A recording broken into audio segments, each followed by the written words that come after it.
So let's talk about Roseanne for some reason. Roseanne, as I'm sure you've heard, has been canceled because Roseanne, the person, went on a bizarre, deranged tweet storm that included a racist tweet. And it was a really racist tweet. I mean, actually racist.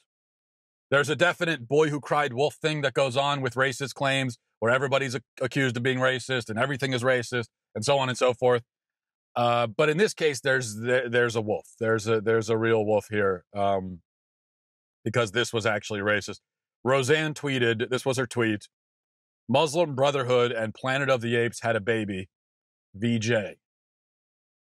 As in VJ was the baby. And VJ refers to Valerie Jarrett, who's Obama's former White House advisor, and she's a black woman. Now, some conservatives on Twitter have really embarrassed themselves by trying to defend Roseanne on the basis that Valerie Jarrett is not actually black, and so it's not racist to say she's from Planet of the Apes, but she is definitely actually black.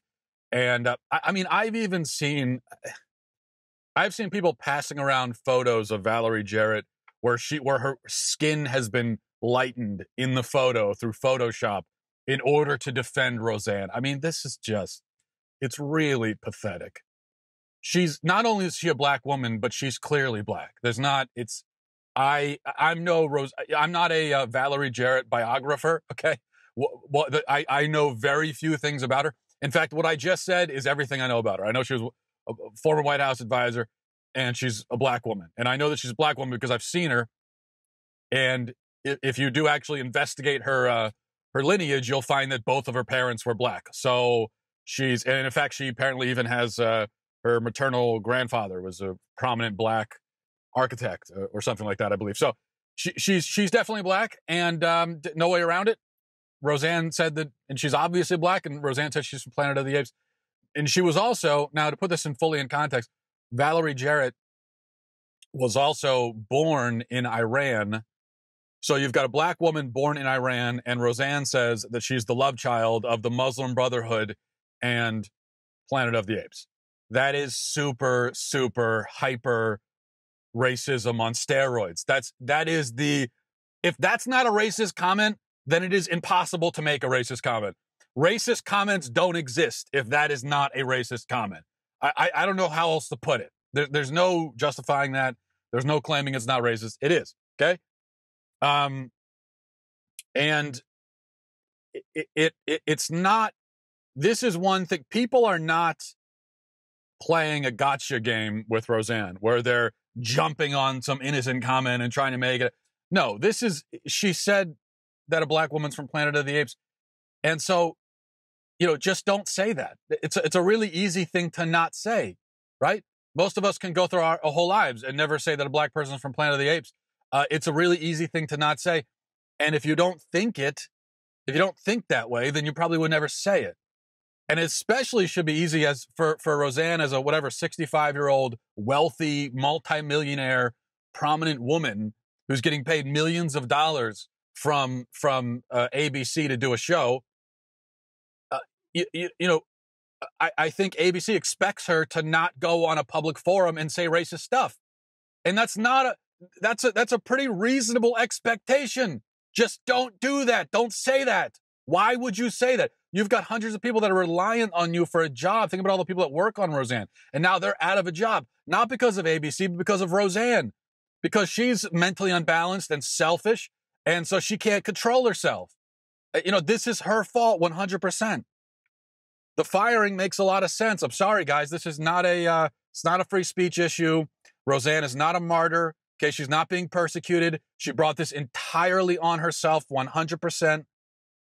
Roseanne, because she's loony, put her employers in a position where they had to choose. This is the position that her employers were in. They had to choose between defending / minimizing her statements comparing a black woman to the Planet of the Apes. On one hand, they could do that. And this is a major company in the year 2018 reliant on sponsors and advertisers. And so they're thinking they can get in that corner, okay, and try to make that argument and die on that hill. Or they could just fire her. And they chose the latter. And you know something?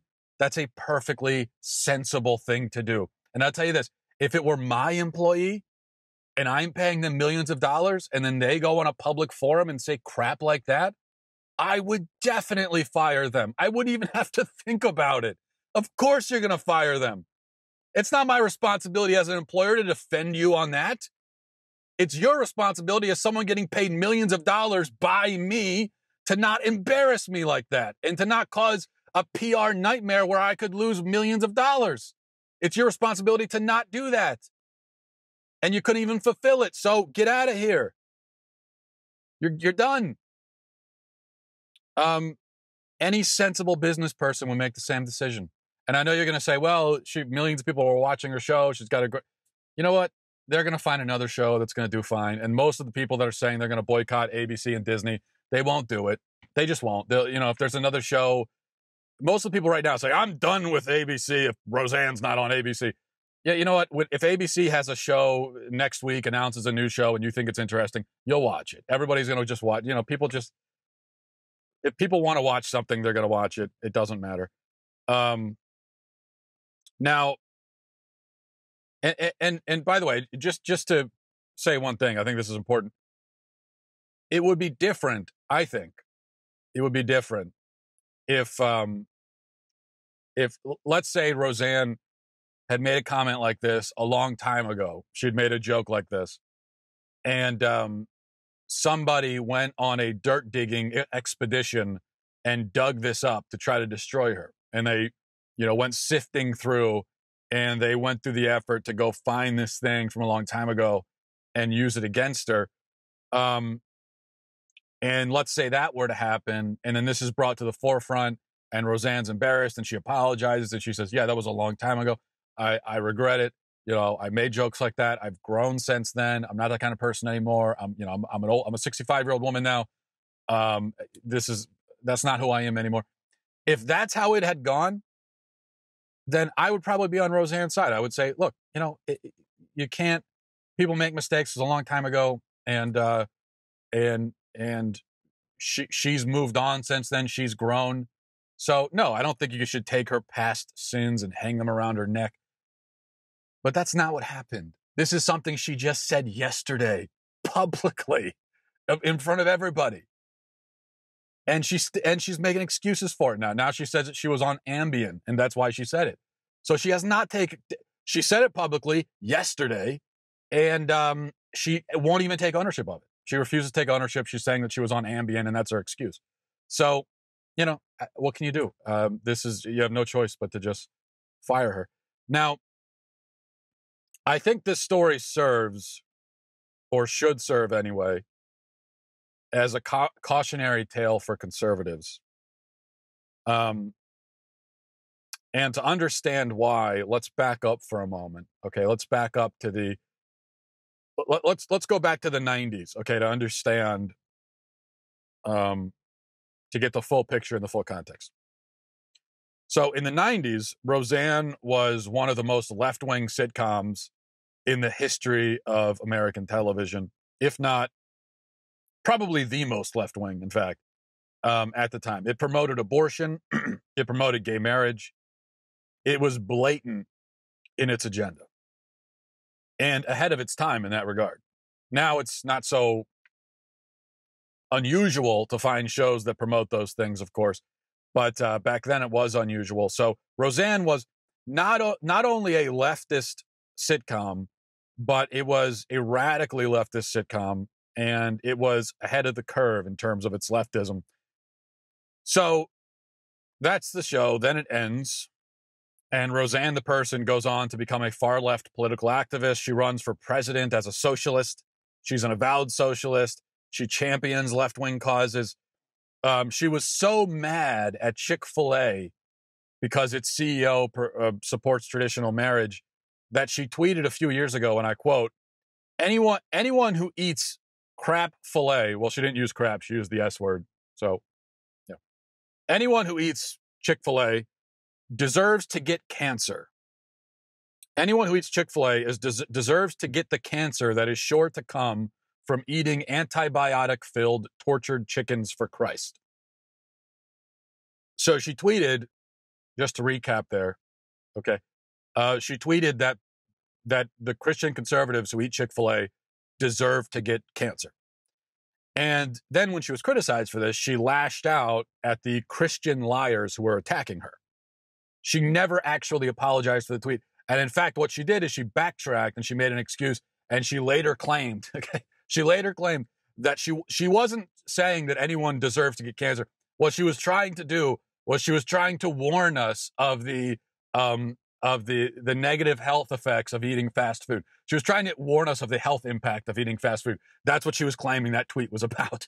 So she has a pattern of not only saying vile, disgusting things, but of refusing to take ownership of them and refusing to have the moral courage to own them and to apologize for them, and instead coming up with lame, ridiculous excuses, the kind of excuses that a 12-year-old would come up with. That's the pattern of behavior for Roseanne that goes back years.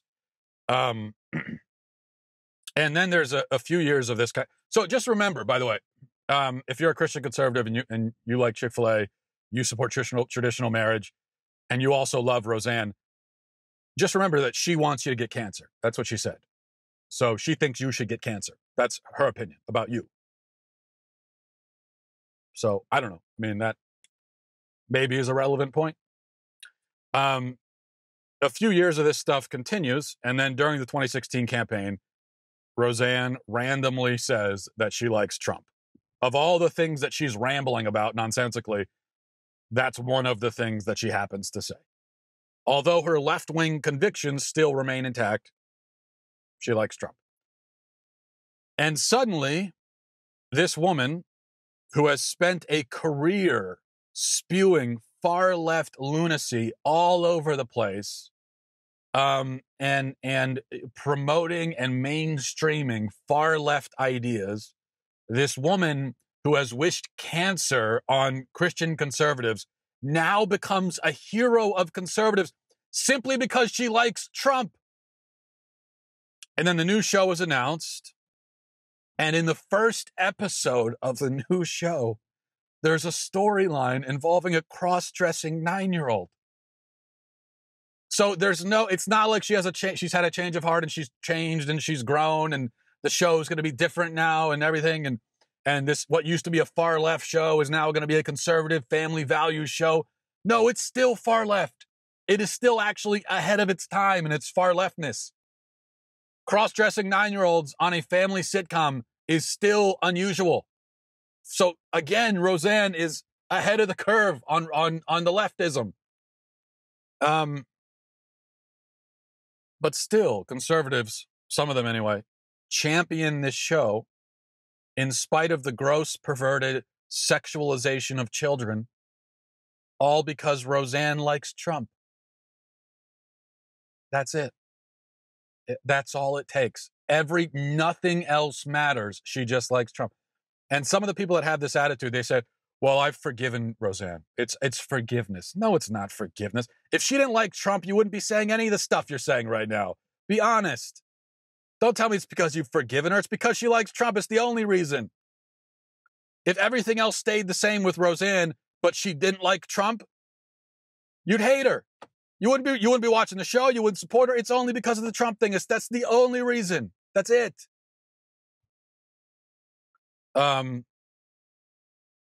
So then that happens, and then Roseanne proceeds to say racist stuff. So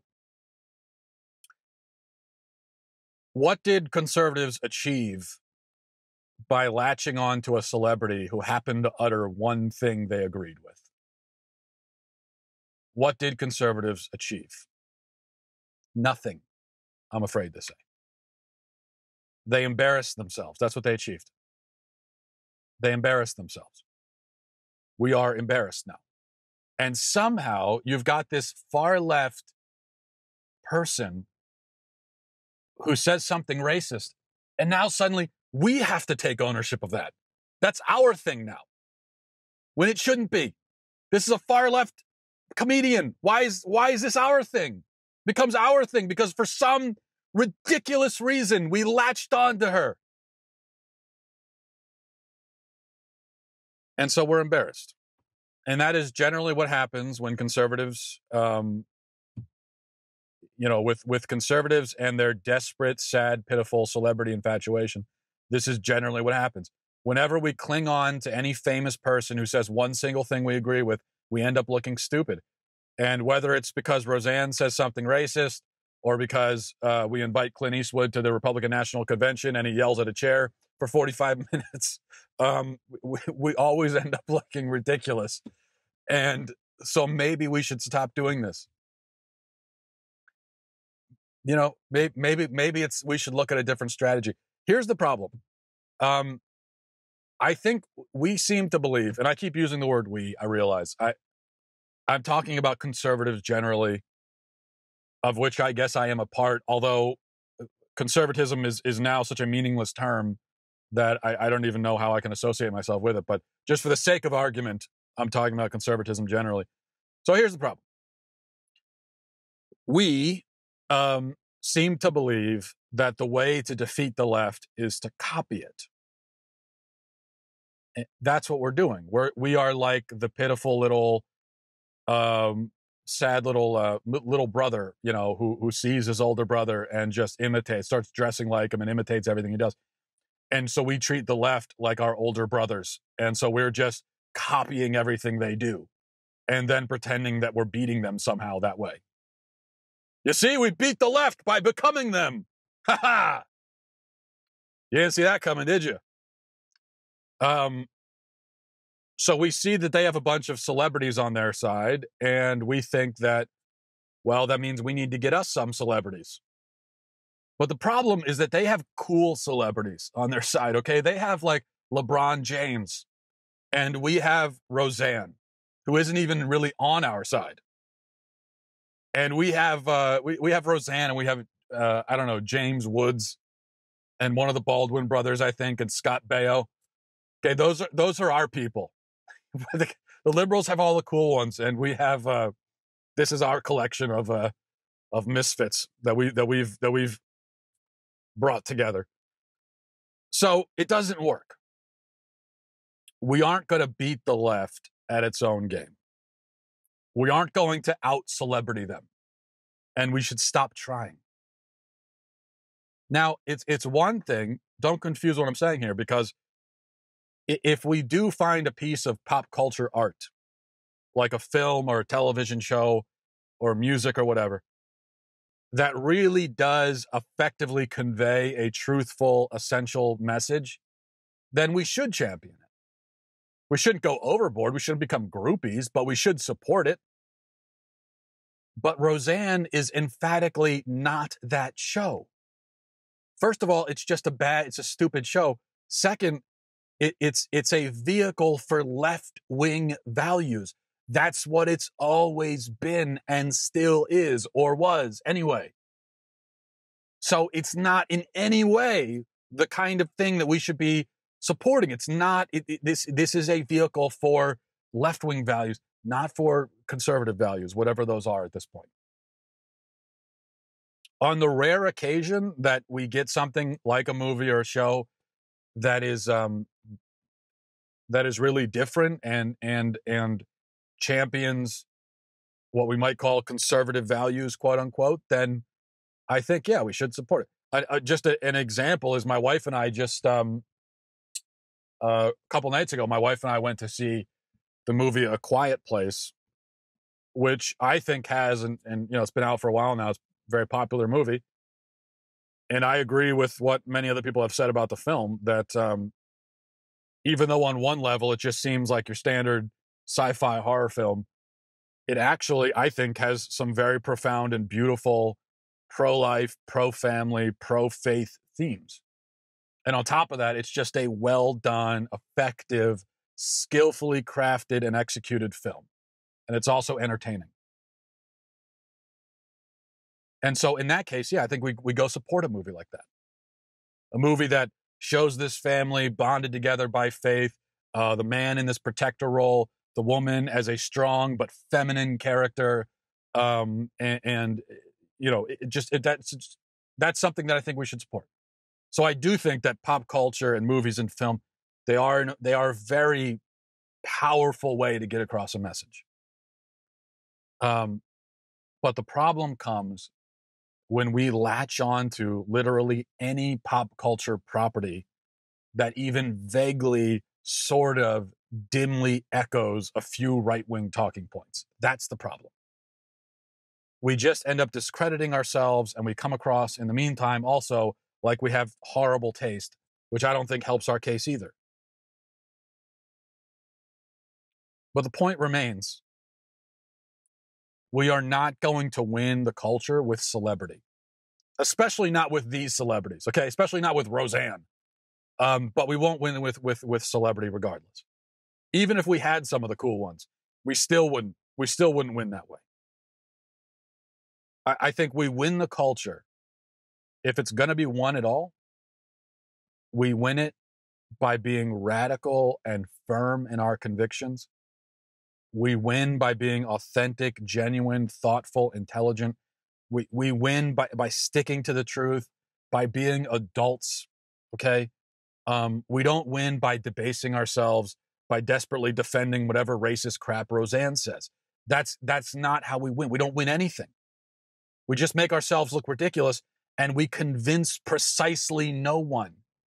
What exactly is being won by rallying around Roseanne? What does that achieve at all? What are we helping? Who are we convincing? Now you might say, well, truth and dignity and moral values, they haven't won yet, Matt. They're losing. So what are you talking about? You can't win that way. Yeah, they haven't won because so few of us actually care about those things or fight for them.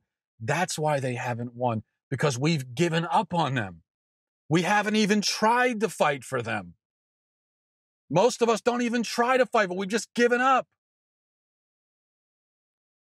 Most of the things, when it comes to being really pro-life and pro-family and pro-marriage, most so-called conservatives have given up on that. They don't even try to fight for it. And then they rationalize and they reason and they say, oh, it's because it's a failure. It's not winning. Well, you haven't even tried.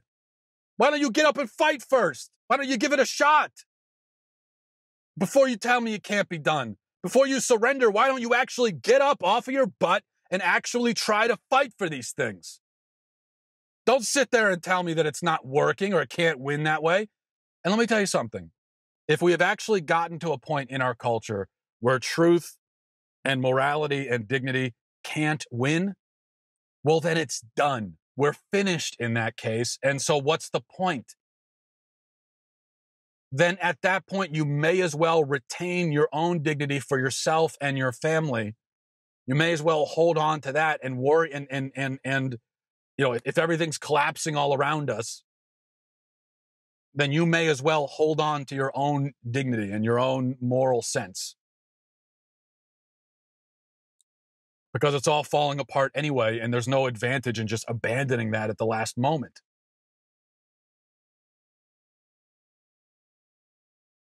And we also have to ask ourselves, what does it mean to win? We keep using this phrase, winning, winning. Well, how do we win? I don't think we win by winning is not electing Republicans. Plenty of Republicans have been elected over the last many decades, and yet the culture is still on the trajectory that it's on. I think we win fundamentally by building a culture that is grounded in objective truth, moral values, and faith, and fortified by strong families. That's what it means to win. There's no other winning. That's winning. Whether or not that can actually be achieved at this point, I don't know. I'm a little bit pessimistic in that regard, but if we're gonna go down, I'm gonna go down swinging. I don't know about you, but that's what it means to win. That's what we should be fighting for. And the way this ties into Roseanne is that defending Roseanne and latching onto Roseanne and these dumb celebrities, that doesn't help advance that cause at all. In fact, it undermines it. It hugely undermines it. Especially when you're latching onto celebrities who for the last many, many, many years of their career have only been contributing to the cultural decay, which is what Roseanne has spent her entire career doing and is still doing. She is a part of the problem. So pray for her. Yes. But don't stand in her corner. All right. And there's, look, there's better shows out there anyway. There aren't a lot of good shows, but there are a few decent ones. So maybe watch one of those. And if there's ever a time when we turn on the TV and there are no good shows and it's just a bunch of trash, well, then we could turn the TV off and read a book. That's also an option. I think a very worthwhile option as well. So thanks for watching. Thanks for listening, everybody. Godspeed.